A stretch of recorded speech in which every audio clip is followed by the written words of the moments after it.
Namaskaram. Good morning. We are 3 minutes late. The overall theme of our festival this year is a paradox of pace. And today we are discussing the paradox of positions. And I find myself a bit tilted towards the right from the center. Because wherever I sit, the tilt would be that. So left, right, and center, and the paradox of positions. So morning, the comrade Brittas made his position very clear. He said Tejasvi is our guest. So Tejasvi should be given the first chance to speak when we discuss. Appreciated that, comrade. So first question to Tejasvi. You're a young politician with friendships and relations across the political spectrum, and you transcend all limitations to reach out to people. So how the paradox of your ideology, does it conflict? Do you find a conflicting zone when you negotiate parliamentary politics with your friends? A very good morning, and thank you, Manojji, for having me here. And it's always a pleasure to be speaking alongside a very erudite and a very scholarly political leader like John Brittas. I have a fundamental problem with where you have positioned me. You have categorized me as belonging to the right. I can understand you, telling John Brittas as the leader of the left, but I do not self-identify as a rightist, because the concept of right and left in the Indian context is very different. I would say that the position that I would rather want to self-identify with is something like a nationalist or a constitutionalist. And I don't know whether you would want to put it in the right or left or wherever, but you conveniently have taken the position of center for yourself. But at least I would say that I would want to start with the position that I am a nationalist.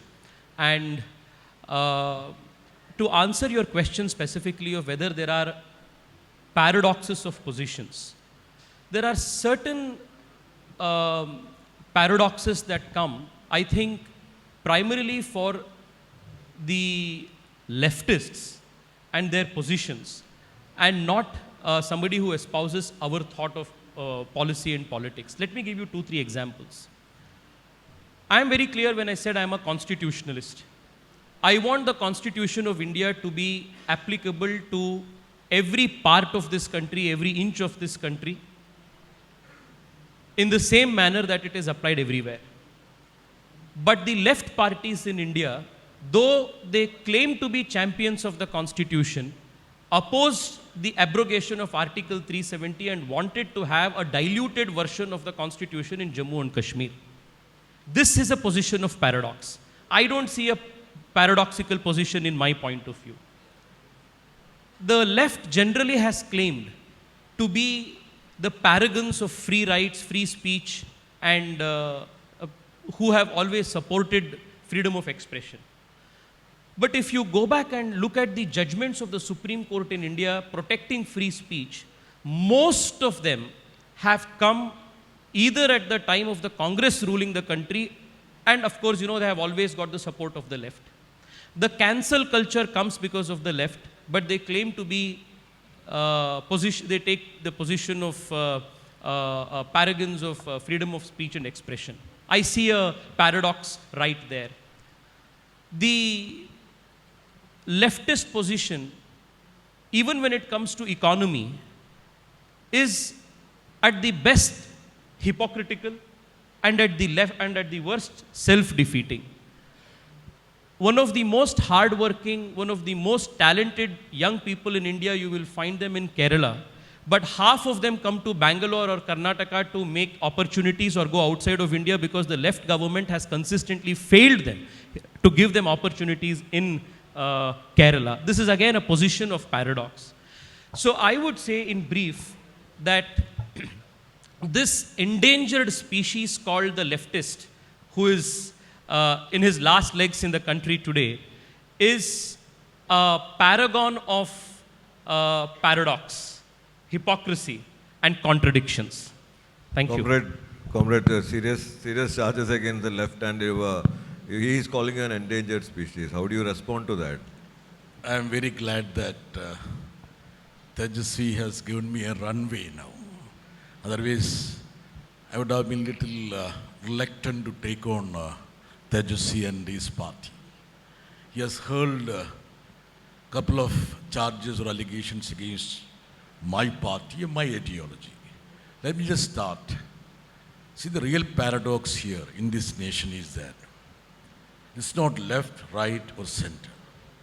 Whether you are with the Constitution or against the Constitution. Whether you want the Constitution of India to be implemented in letter and spirit, or you want to be part of the process of dismantling the Constitution. Whether you want to have India as a plural India or a majoritarian India. Whether you want to have India as a democratic India or an authoritarian India. This is a real paradox which, according to me, is contextually relevant. Now, coming to his charges that left has been, of course, I recollect one of the tweets of Tejasvi is quite younger to me, very smart, stunningly handsome, and I recollect many of his tweets. One tweet was that, if you are with Modi, you are a nationalist. If you are against Modi, you are anti-national. That was one of the controversial tweets of Tejasvi. Can anybody comprehend, if at all you underscore a constitutional democracy in this country, will relate to such a tweet, equating your patriotism, your nationalism with one leader? I won't do that. Manoj, will you do that? You will not do that. Thank you. For a moment, moderate reason. No, obviously. Now, coming to the left's contribution. See, I have no compunction in saying that we are only governing one state and our presence in the parliament is negligible. But there is ups and downs for every political party. I have seen BJP with just 2 MPs in parliament, Indian parliament. This is what is Indian politics about. So just to harp on the so-called advantage which he has in national politics to charge a political opponent to be, inverted comma, endangered species, I think that is something that is not called for. I don't want to, ridicule his stand. But there are certain paradoxes No, that... One or two more things. See, he talked about Malayalis going to Bangalore. Sir, we have been going everywhere, across the globe. And please trust me. That is my point, Please trust me that Bangalore has been built by Malayalis also. We have been instrumental. If Tejasvi was little magnanimous, like the sheikhs in UAE, he would have also said that the Gulf has been built over the sweat and blood of Malayalis. They also say that. If he was little magnanimous or being reasonable, he would have said that. All the cities in India are because of the hard pain and labor of people from diverse communities. We have 35 non-Malayalis, 35 lakh non-Malayalis here. 35 lakh, it's almost 10% of our population. We consider them as guests, not even in migrant labor. We have no compunction about it. The entire world has been created due to migration. Where were we 5,000 years back? So just to say that this is our place, our slot, and when he talked in terms of constitution, the moment he said about Bangalore being his, that is detrimental to the constitutional spirit of India. India, as we call Bharat, is for everyone and anyone. So this is my point about that. But let me just tell you one thing, Tejasvi. Yeah, sure. I'll give you a chance. Of course. You are my guest, Tejasvi. I will never leave you. See, when you ridicule the left, I know that we have done a lot of grave mistakes. The first mistake, we gave education and health to everyone. The second mistake, we have eradicated extreme poverty. The third mistake, the infant mortality in Kerala is less than that of United States, which is 5.5, whereas in Kerala it is 5 out of 1,000. You know what is infant mortality rate of his model state, which is called Uttar Pradesh? 37. You know what is the national average? 27. Think about the milestone this patch of land has achieved, and I can conclude my remarks by saying that we have done it because we never allowed you to have a foothold in Kerala politics. You want to respond now or I have a question? This was fascinating, John Brittas ji, because I have always heard how the leftist playbook in an argument is to completely take the argument or a statement of a person out of context and turn it around to their convenience.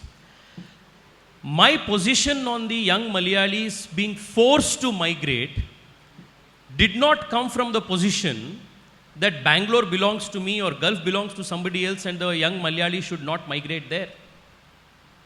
It came from the position that they do not have adequate opportunities right here. I attend every year Onam and Vishu celebrations in my constituency without fail, and even today I do not come across a single young Malayali who does not want to go back because he wants to contribute economically with his talent to his own state here. The reason why Kerala does not have large-scale industries is because of the leftist policies. The reason why you are still a remittances-based economy is primarily because of the nature of politics and policies you have conducted all of these years. So this was a classic example of how a statement given in a completely different context was taken to give a lecture on constitutionalism. Now let me tell you the paradox in the same position that you said. While you say that Malayalis have traveled all over the world, and while we acknowledge the contribution that they have made to wherever they have gone, why don't you lay out very clearly a roadmap for how more opportunities can be provided to young Malayalis in their own home state? This is something the state has failed because the leftist government has consistently not provided opportunities to young people here. The last point that I would want to make, he mentioned about constitutionalism and constitution being applied everywhere. He identifies himself as a constitutionalist. But why is it that you oppose the implementation of the Uniform Civil Code, which is very much a directive principle of state policy of the Constitution? Isn't this paradoxical? These positions of paradox is what makes the leftist a special species. This is what I want to say. Okay. Thank you, Manoj. See, let me just start with the Uniform Civil Code thing. Whose civil code? That's a question. You don't want to have a uniform civil code for tribals? Why don't you keep away tribals then from there? You don't want that. What does it mean? You cannot have a uniform civil code. That you yourself has agreed. And how many uniform civil codes you have now? You have a uniform civil code for Uttarakhand. You have another uniform civil code for another state. See, the Indian Constitution. Done under the Constitution, a concurrent list. It is not done at the national level. It is something very basic. I do agree. The Uttarakhand Uniform Civil Code, the Goan Uniform Civil Code, all of these are a product of the concurrent list, the state enacting. The center has not. I do agree that it's part of the directory principles of state policy. I am a student of political science. I've quite a bit studied Indian Constitution. There are many directory principles of state policy. Giving the workers enough wages, eradicating poverty. These are all part of the directory principles of state policy. When you pick up Uniform Civil Code, your only intention is to create polarization in this country, nothing else. Now, let me just tell you one thing. You have brought in anti-conversion laws across the country. In 12 states you have. What is the sum and substance of that? Is it detrimental to many of the constitutional provisions? Free speech, free profession of one's religion. How many have been arrested there? Why it is not questioned in the Supreme Court? There are numerous aspects like that. So there are multiple High Court and Supreme Court judgments which have upheld the constitutionality of the legislations in question. I don't think this should be a platform to misguide the No, I won't misguide. audience. Look, this is an open Because you will find at least 25, if not less, judgments of various high courts, constitutional benches, which have upheld the constitutionality of these legislations. I can tell you one It's thing. very wrong to make I such can tell you one bold thing. allegations. See, you are sitting in Trivandrum where your state leadership, N block, went to Durg, that is Chhattisgarh, when 2 nuns were arrested and kept in Durg Central Jail. Why did your state leadership go there? It was misuse of the act. So even your state leadership endorsed. This is again very clever shifting of goalposting. No. This is again very clever shifting Moderator of goalposting. has to give justice to me also because I'm constantly interrupted. I'm allowing both of you to Now, express your point. There can be good laws and there can be bad laws. If somebody has misused a good law, then it doesn't make the law bad. This is exactly. Now, does that mean should we not have Okay. good laws in place? So My point is, if somebody has misused a law, it doesn't matter on whose side somebody is. No, It that- should be opposed, and that is the conviction of the BJP. Okay, that fine. somebody, when in some other part of the country there was a misuse of a particular legislation or a particular act, our leadership had the conviction to travel all the way and give strength to a different position.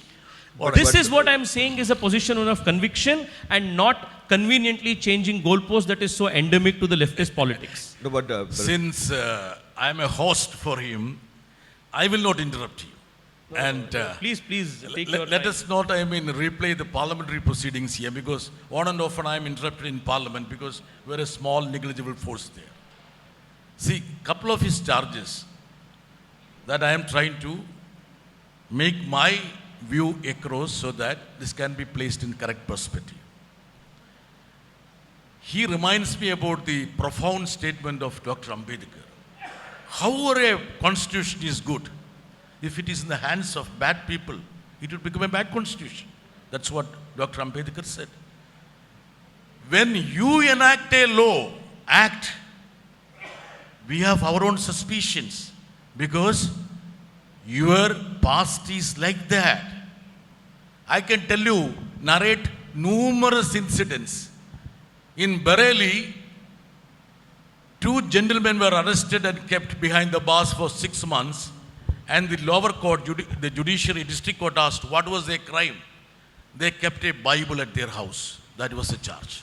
I think, Just couple of weeks back. again the argument is going Let us- somewhere else. I No, want to let us- ask you a let very us stick to- specific let us question. bring No, back let me our- take Okay, you. now. No. Let No, me one take more. you I- back to the let subject. us bring the I have debate a, back. I have a very Moderator specific has to question. moderate Yes, now. I'm moderating. Yeah, I'm yeah. moderating.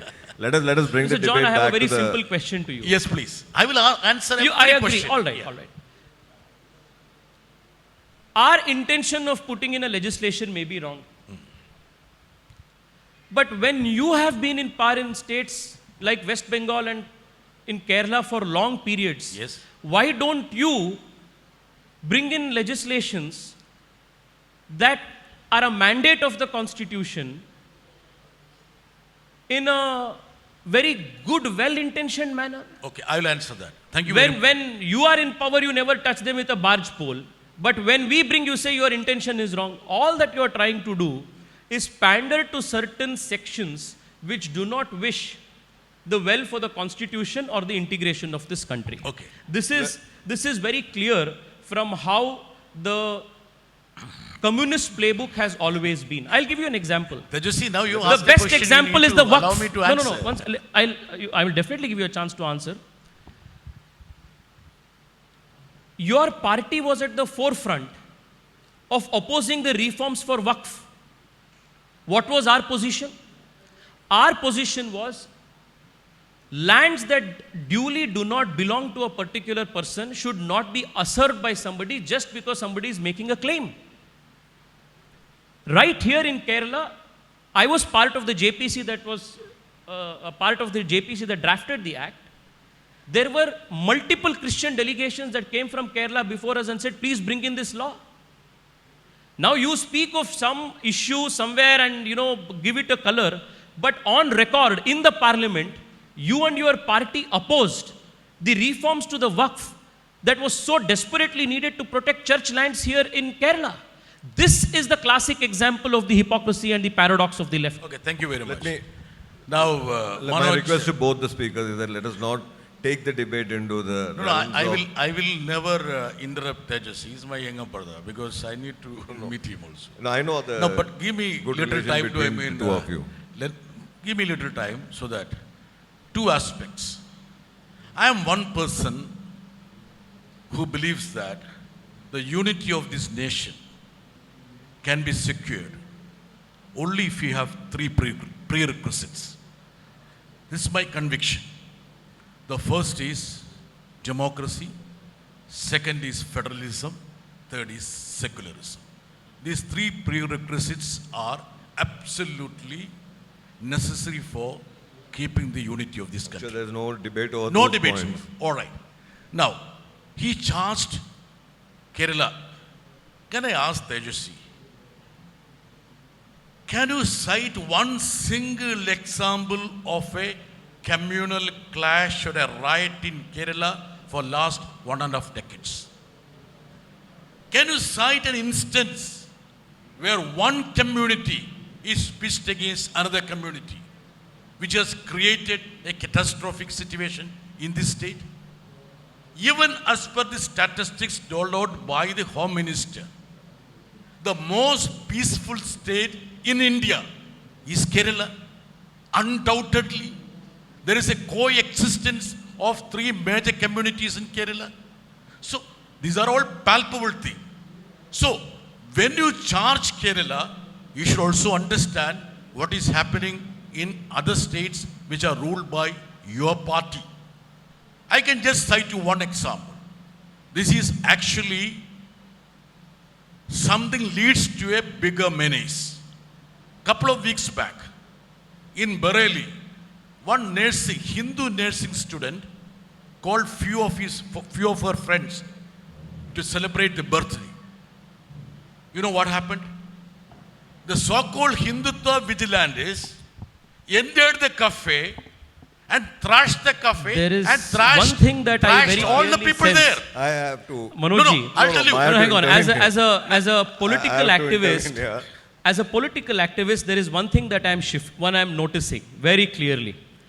The fact that John Brittas ji is being forced to make these kind of statements back and back is a indication that the political ground in Kerala is shifting.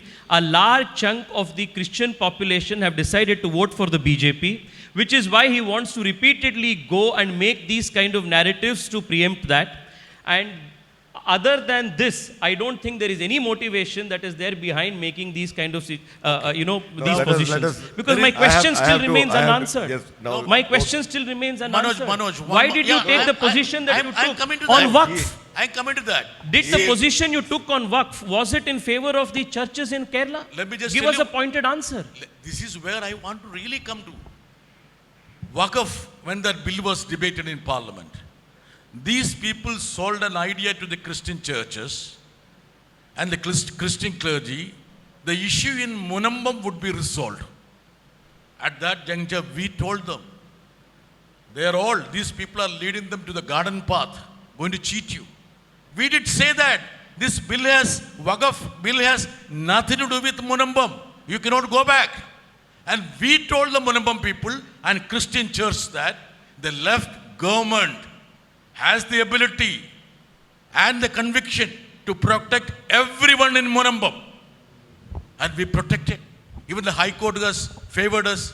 And after the passage of the Waqf Act, the BJP leaders went to Munambam. There were questions which were posed at them. None of them could be responded to or replied by them. So what was this farce? What was his wrong impression that was whipped up in the name of Waqf Act, which was sold to Christian church? Now, when he told in terms of that the Christians are shifting to BJP, I don't know whether I need tangible statistics to, substantiate that. The recent statistics which are available as part of the local body elections do not subscribe that at all. In fact, BJP had 19+% of votes in the Lok Sabha, which has come down to 15. So, 4% vote which they have lost doesn't mean that a community has shifted towards them. Even Tejasvi, which your Prime Minister and your Home Minister came and trumpeted here in Trivandrum Corporation, you lost something like 50,000 votes compared to the last Lok Sabha election. What is the so-called shifting of one community to BJP? Nothing. No, it's absolutely wrong. We would Just like to take Rahul Gandhi, even he is very happy with moral victories. The last time I checked, it was a BJP mayor that we have in Trivandrum for the first time, which is a very big move for the BJP in Kerala. And like he very rightly said in the beginning of his intervention, the BJP also is a party that takes its time to grow. And where we grow and where our roots become stronger, we are in those states repeatedly for decades because we earn the trust of people. The beginning that we have made with the mayoral elections in Trivandrum is only the writing on the wall as to what is going to come in the future. And I'm very confident that people in Kerala, especially the Christian community, has seen through the double standards of the leftists for all of these years. They know that if there needs to be development for all, if there needs to be the concept of Vikasita Keralam in the sense of how the Kerala young population must get opportunities in the coming decades, it is our politics and our party that can provide There is a point which I want to raise now, because we have gone into other, took too much of digression here. Moderator, please take over. So my question here now is that, in Kerala there is a general feeling that in spite of all the paradox of positions, there's a huge understanding between, the right and the left, so to speak. In fact, recently, Comrade Brittas was accused of building a bridge connecting the state and central government. So how do you look at that when you are in the two?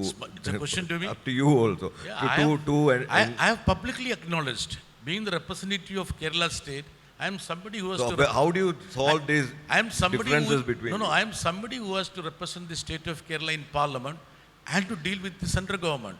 I have absolutely no conviction about it. My question was when you have such difference of opinion. When you talk in terms of left having a truck with BJP or Congress having a truck with BJP, of course these are all charges there. Now you know how we fight fiercely. Yes, do you think that we do have any sort of arrangement? And I can tell you one thing. I can tell you one thing. Tejasvi Surya's party, even his leader, Sri Narendra Modi, always say that for us Congress is not an ideological adversary. For us, left is the real ideological adversary, and our first adversary is left. This is a profound statement of Sri Narendra Modi. And second thing is that we always feel that Congress has been a second fiddle to fan the communalism of BJP at any juncture of history. I have been in Delhi since the late 80s, starting with the Ram Janmabhoomi Babri Masjid issue. Congress has been a second fiddle to BJP, whether opening the locks of Babri Masjid or allowing Shilanyas, or being, I would say, a silent partner in the demolition of Babri Masjid. Or you look at any of the trajectories, any of the milestones which brought them to power, Congress has been complicit in its action. And our ideological conviction is very clear. Even in 370, scrapping of 370, I do agree. We are for 370 to retain the constitution of 370. And we opposed your move. You know why? On a fine day, you decides that a state should be converted as a union territory. Article 3 was misused.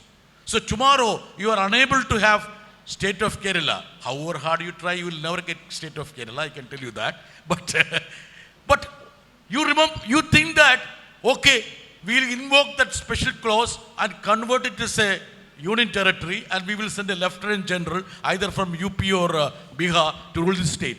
We are against that. We were a party I to think challenge we need this. not talk about impossibilities. We need not talk about impossibilities. They may even think about it. You know it can't happen. Manojji, comrade is making a very interesting argument, saying the BJP and the Congress seem to be in some kind of a cahoots. When the political history of this country and political history of even Kerala very clearly demonstrates that if there are two bedfellows, it has always been the leftist and the Congress. Go back to the days of Pandit Nehru. His earliest ideological comrades were the left parties. When the whole country opposed the imposition of the emergency by Indira Gandhi, it was the left parties that supported her. Not us. You talk in terms of CPI. Sir, you have I so many represent MB, CPI. CD, A to Z, I will not know which supported, which did not. Just to make you correct. No, but there are so many, there are more organizations than, cadre and leaders, but that is a different matter. But when the emergency was imposed, it was the communists who supported the Congress. And there was another agreement that we will provide you external support. This was the agreement with the Congress and Indira Gandhi. You provide us opportunity to control the academia of the country by appointing vice chancellors and others everywhere.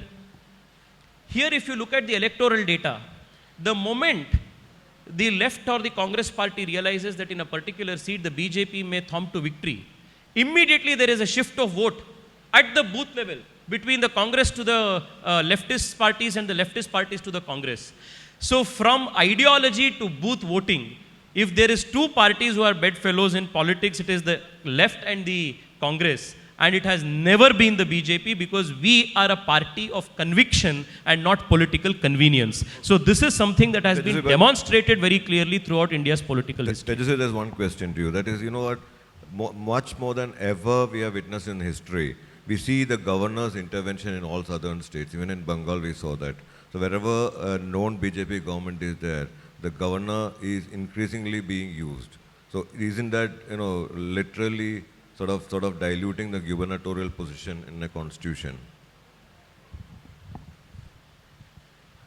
I come from Karnataka, where if your memory serves right, Manojji, you're a senior journalist, you will remember how the Congress party used the office of the governor, especially when it was H.R. Bharadwaj, to literally send to falsely prosecute our Chief Minister B.S. Yediyurappa and misuse the office of the governor. No, but you need not repeat the mistake. We are not. I come from a state which has seen this kind of a misuse, is why I am telling you that the BJP, whether it is in Kerala, whether it is in Karnataka, or whichever part we have our governors in today, which is in all union territories and states, there is no way that we are okay with any kind of misuse of the gubernatorial office. I told you, I gave you an example of what was a misuse. Misuse of the governor's office was H.R. Bharadwaj in Karnataka when Yediyurappa, as the chief minister, was falsely prosecuted. He was sent to jail. This is the misuse. There is a question in the minds of all Keralites, because we have never seen a governor getting out of his car and returning or responding to the slogan shouted by children aged to be. What were the slogans? Against the vice chancellor appointment and the university rules. If the governor has responded or tried to engage with the students, I No, it was not particularly don't know engaging. It was which like threatening. It was episode challenging. this is. No, I don't think Manoj No, should be don't drag commenting him to on this. micro issues. He does not know. No, I will not know the specific context in which this issue Fine. has happened, so it will I not think, be right for me to comment on John, this. Brittas, 1 second. I think, our debate can go on for hours and hours, but I think this... Can I want to charge that... 1 second, we'll just open it for questions. I will just take 1 minute. I want to give more time for questions. No, he said that we have been supportive of Congress. We have never camouflaged our intentions. In 2004, when we defeated the Congress and had 64 MPs, we publicly announced our position that we will support the Congress to keep away BJP. That was our conviction. We supported the Manmohan Singh government. You know why? We don't want them to be in power. We didn't even take a gas connection from Congress party as a reward for our support for the government. That is our conviction, clarity of conviction, which we are proud of. We are not for power. But after later, We are not for power. Later in the history, you also said it was a monumental blunder, not to. No. Monumental blunder was for that Previous Jyoti Jyoti Basu. That is 96. I am talking in 96, terms yes. of 2004. 2004. That is our established position. So, lesser evil is with Congress. And second thing is that, Tejasvi, when you talked in terms of Bharadwaj, dismantling the structures of state administration when your party was governing. But think about the plight of the opposition ruled states in this country. The office of the governor is almost like a hitman. See, the government here is as per the mandate of the people. You are not allowing the government to function. Even the laws which we pass, your governors sit on that. Whatever the misuse that were done during the Congress regime, you have improvised on that. And you are doing it in a much more menacing way, which actually sabotages the federal spirit of the Constitution. We can stop this debate at point because it's a very rare thing to have both the young leaders on one single stage. So I think we should open it up for next 15 to 17 minutes for questions. I'm sure. Please pass on the microphones. Let us not delay. My request to people, keep the questions crisp, short, to the point. No statements, please. Left speaks of equality, right speaks of nationalism, and center speaks of balance. Nowadays, politics without principle is one of the social sin. In India, politics driven more by ideology or by urge to retain power. How does this paradox influence the quality of democracy or the level of public trust? Whom do you want to answer that? Tejasvi Surya. Yeah, please specify that also. Want to answer that? How does this paradox influence the quality of democracy and level of public trust? The paradox of politics influence democracy. It's not clear. Your question is, I didn't get that. No, he is saying that Tejasvi is after power, not for ideology. Is that No, he never. Isn't it? Yeah, make it in simple sentences. Okay. This is the third time we are seeing comrade twisting words, taking things Sir, out of context. I am translating his statement for you. Okay. You want to answer that or take another question? No, well, I didn't understand the context, so maybe we can, because Yes. he understands what is in the minds of people like... Please pass on the microphone, please. That means No, please pass it on. I will explain my question. No, please, sir. Politics driven more by ideology or by urge to retain power. How does this paradox influence the quality of democracy? One nimsha. I only want to remind you that it was my Prime Minister and our party that gave up a 13-day government because we did not want to bribe one vote.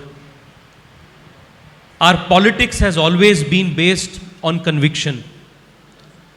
We have given up power, not in one place but in multiple states, when we realized that it is not in accordance with our convictions or ideology. This has been the track record of the BJP.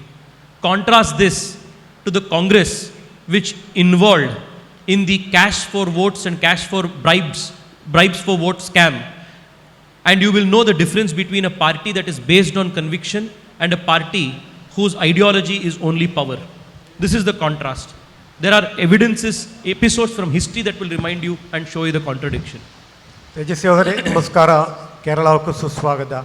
I have two questions. One is that, of course, there are statements I can make, but I don't make it now, the positive time.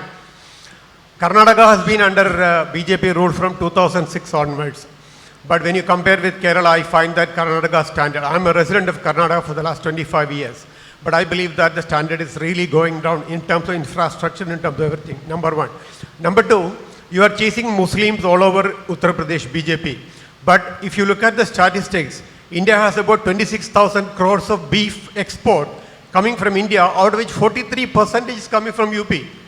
And it is mostly the contributors are Muslims. So where is your paradox? I think the paradox for you is that for you nationalism is not you know, Vajpayee is nationalism or Advani is nationalism. You have all, as a youngster, educated person, you yourself have succumbed to Narendra Modi's nationalism, which is not inclusive. So I pity you because No, it is. We don't want statements here. No, if okay. you have a So, sir, my if you have a question to ask, please ask a question. Yeah, my question no is- statements, no accusations. My please. It's not fair. question is, the Karnataka's development and the paradox of chasing Muslims where supporting beef export, how does it support your nationalism? Well, Karnataka is doing bad, I agree with you. And in 2028, when we come to power again in Karnataka, we will put it back on the right track. The Congress government in Karnataka, I agree with you, is doing a messy job.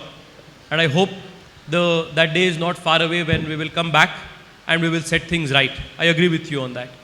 And I, for one, do not want to tie nationalism with food choices of a particular individual or a particular place. I have said this many times earlier, and this is my position consistently in many places.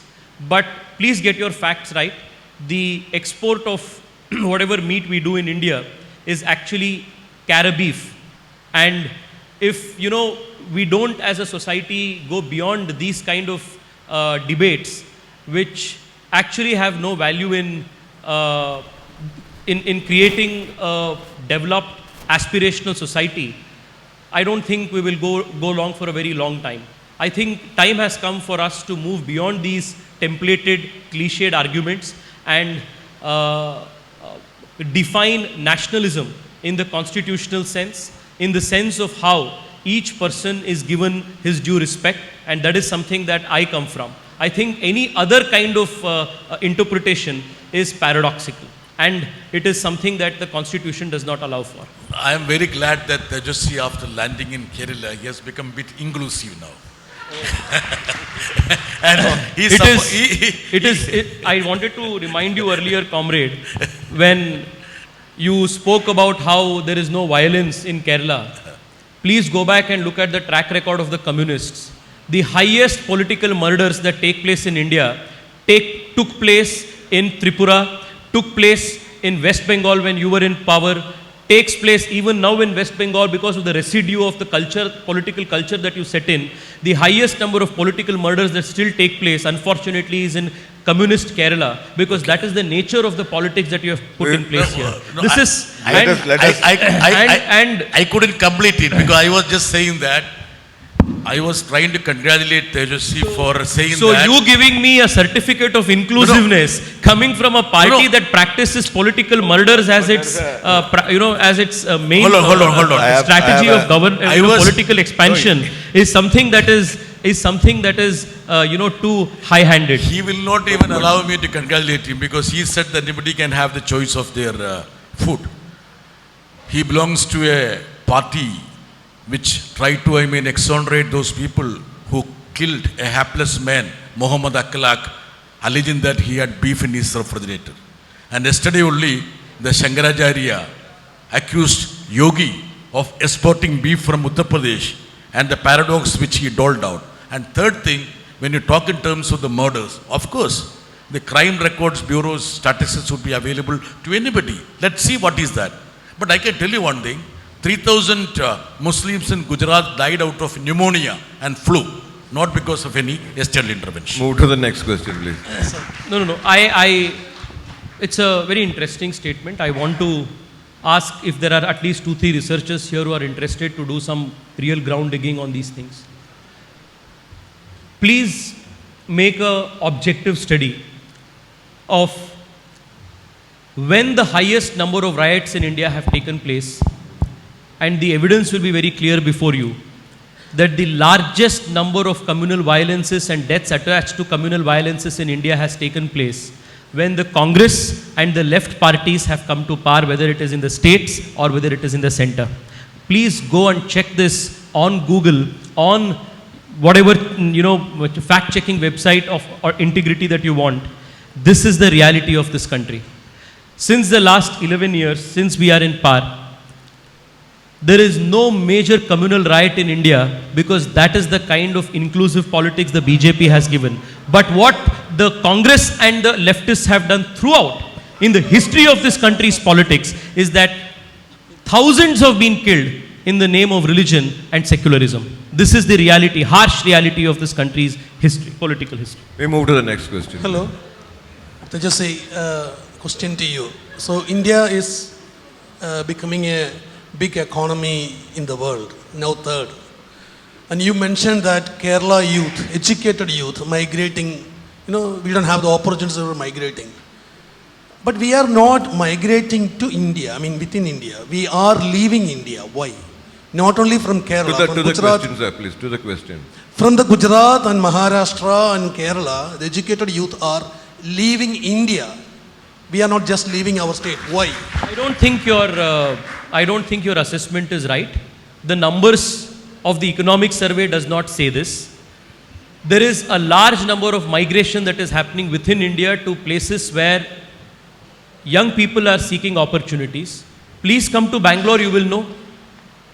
You will see how people are coming from all parts of the country to seek better opportunities in Bangalore.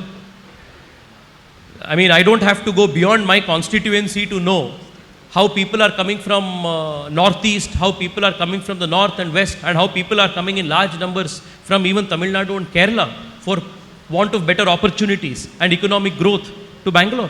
No, So I think evidence and numbers betrays what you are saying. No, the point which you say, I just want to add on that. What you said is absolutely correct, because there was a question in Parliament and the reply was that in last 8 or 9 years, 20 lakh high worth individuals left their Indian citizenship.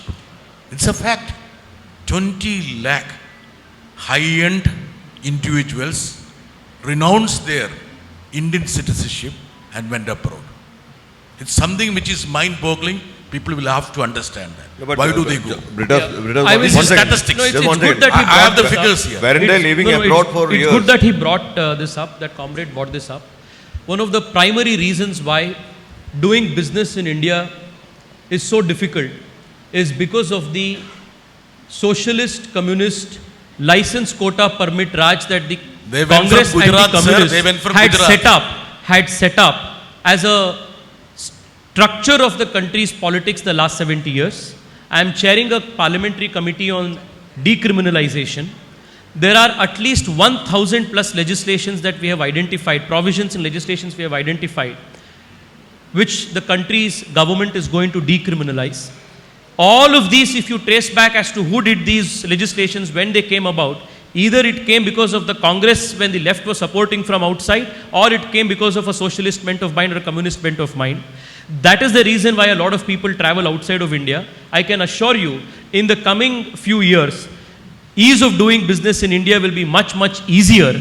And as and when we get rid of this socialist and communist residue, there will be people, young people and high net worth individuals that you mentioned will not be forced to go out of this country.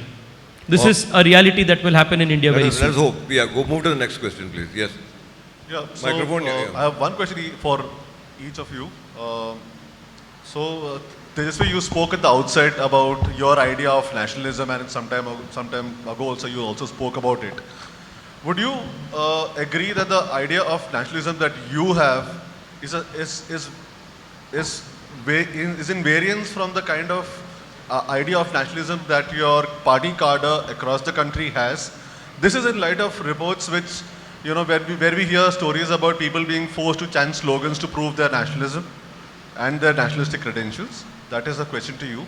To Mr. Brittas, the question is that, would you agree that that shifting goalposts in terms of your alliances, especially with the Congress, has kind of dented the credibility of the left at some point, to an extent? He asked you whether shifting alliances with the Congress hasn't dented your credibility. Tejasvi, you should, I can answer you.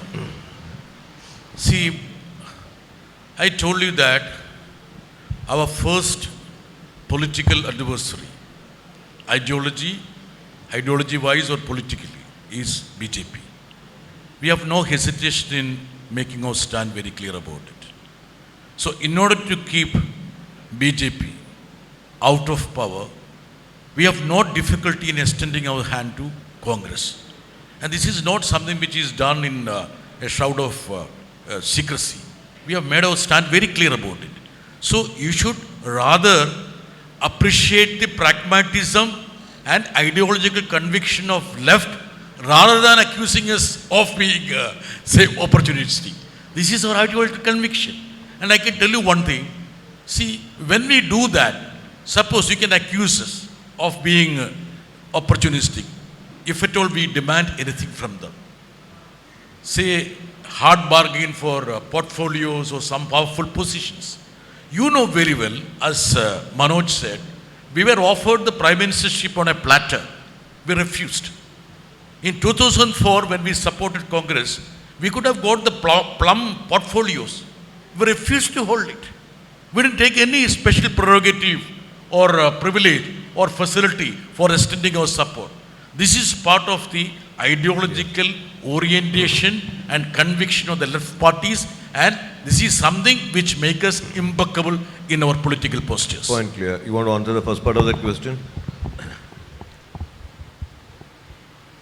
When you mean my version of nationalism, I would say democracy in the true sense, true spirit. My party has never imposed emergency in this country. It was in fact my party that fought against the imposition of emergency. The largest number of our cadre were in jail. We opposed emergency. That's my idea of nationalism, with democracy as its core. Highest number of democratically elected state governments were removed in one stroke by Indira Gandhi, with the left party supporting it from outside. My party is not accused of something like this. I believe, like he mentioned earlier, federalism is a very important aspect of the country's nationalism and constitutionalism. We have followed that in letter and spirit. My secularism does not mean you have a places of public worship act where even if you have evidence, you cannot approach the court. And you have a Waqf Act where even if you don't have any evidence, you can claim a land to be your own. This is not the double standard of secularism that my party approaches. We want equality for all, equal respect before the law for all, is why we support ideas like abrogation of Article 370 and implementation of the Uniform Civil Code. This is my idea of nationalism and constitutionalism. So if at all there is a problem or the paradox is in those people who support the imposition of emergency, suspending the constitution, but claim to be constitutionalists. Those who advocate for minority rights over rights of everybody else, pander to a specific vote bank, but speak the language of secularism because it sounds good. Those who support the dismantling of elected governments, but claim to be federalists. This is where the paradox exists. There is no paradox in my position. Ma'am, this will be the last question of the session, ma'am. Hi, I think I got the gender quota. So for me, the paradox I see when also both parties come to power and they are a state is the horseshoe paradox, right? When you become a state, the way you approach dissent and dialogue between groups that are in the opposition shows how democratic you are. And for an outsider, I'm a political ecologist, I see that the left and right are increasingly similar in how they become a state, how they use their power to oppose dissent. If you look at UAPA or whatever is happening in Kerala. To the question, ma'am. So do you agree or disagree? Do you think there is a horseshoe between the CPM and BJP right now? There is A horseshoe Horseshoe. agreement, the horseshoe. That The horseshoe pattern. you both mimic each other when it comes to becoming a state. See, I can tell you one thing. Your charge is that when a political party comes to power, right, whether it is Congress, whether it is CPM, whether it is BJP, it may have some sort of similar shades. That's what you're trying to say, right? Is that what you're seeing in Kerala? Is Kerala like Uttar Pradesh or Bihar or Madhya Pradesh or Chhattisgarh? Do we rampantly... No, that is not what... Yeah, do we rampantly clamp the draconian act of UAPA? See, hardly in one or two cases it happened because if you invoke one provision, the police can do it suo motu. But as a matter of policy, left has consistently taken the position that we are against UAPA. We have never done that, actually. In exceptionally one or two cases. So, You can very well, if you look at the happenings across the nation, you can have a distinction between a left-ruled Kerala and a BJP-ruled Uttar Pradesh or anybody. Do we have the bulldozer Raj, which we have in Uttar Pradesh or even in Karnataka, in Kerala? Do we have that? We don't have that. So when you try to, align all these parties together, please understand the reality that is prevalent in the country. What is happening in, say, in Delhi or in Uttar Pradesh and in Kerala. And I am telling you this because I have been one person who has been traveling across this nation. I have been traveling since 1980s. I have seen the experiments and also the experience of people in many of the states. So I can say with conviction that what you say, maybe you have an impression that is being created. For example, now, yesterday, one entrepreneur shot dead. Imagine that entrepreneur would have shot dead because the Kerala police would have questioned him. What would have been the hue and cry in Kerala media? It happened in Bangalore. It happened at the biggest of the income tax. So people are silent here. No, it is totally out of context thing because we are running out of time, and this has been one of the hardest sessions to moderate in the whole thing. I assure you that, no, sorry, we are really out of time, really out of time. We have to run to the airport and catch a flight. Really sorry. Really sorry. Really sorry. Yeah, we can take a discussion downstairs. Wait.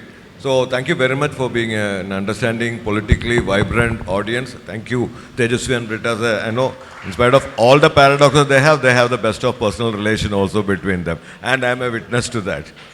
Thank you very much, Tejasvi. Thank you very much, John.